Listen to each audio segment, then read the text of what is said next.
নমস্কার বন্ধুরা, চলে এসেছি আরও একটি নতুন রান্নার ভিডিও নিয়ে। আজকে আমি রান্না করব মোচার ঘন্ট। তাহলে চলো দেরি না করে রান্নাটা করে নেওয়া যাক। প্রথমে আমি মোচাটা খুব ছোট ছোট করে কেটে নিয়েছি। তারপর মোচাটা ধুয়ে নিচ্ছি সামান্য তেঁতুল আর চুন দিয়ে। বাজার থেকে আনা মোচাগুলো কখনো কখনো তেঁতোও হয়, সেই কারণে মোচাটা আমি চুন আর তেঁতুল দিয়ে ধুয়ে নিচ্ছি 2 থেকে 3 বার। তাহলে আর তেঁতো থাকার ভয় থাকে না। তারপর কড়াই জল দিয়ে দেব মোচা, হলুদ গুঁড়ো আর লবণ। কিছুক্ষণ ভাপিয়ে নেব। তারপর ভাপানো হয়ে গেলে জল ঝরিয়ে নেব। তারপর কড়াই তেল দিয়ে দেব তেজপাতা, শুকনো লঙ্কা ও জিরে। ফোড়ন থেকে ফ্লেভার ছাড়লে দিয়ে দেব কেটে রাখা আলু,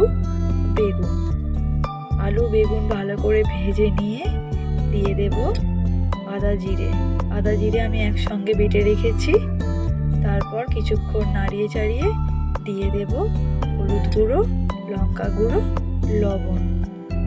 সব মশলা একসঙ্গে ভালো করে কষিয়ে নেব।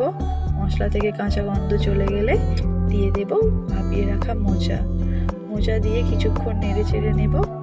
তারপর দিয়ে দেব সামান্য চিনি, আরও কিছুক্ষণ নাড়িয়ে চাড়িয়ে নেব।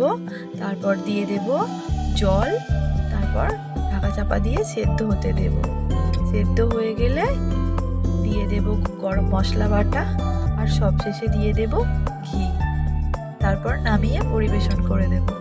পুরো ভিডিওটি দেখার জন্য অসংখ্য ধন্যবাদ। সবাই খুব ভালো থাকবেন, সুস্থ থাকবেন, সাবধানে থাকবেন। দেখা হচ্ছে পরের একটি ভিডিওয়। নমস্কার।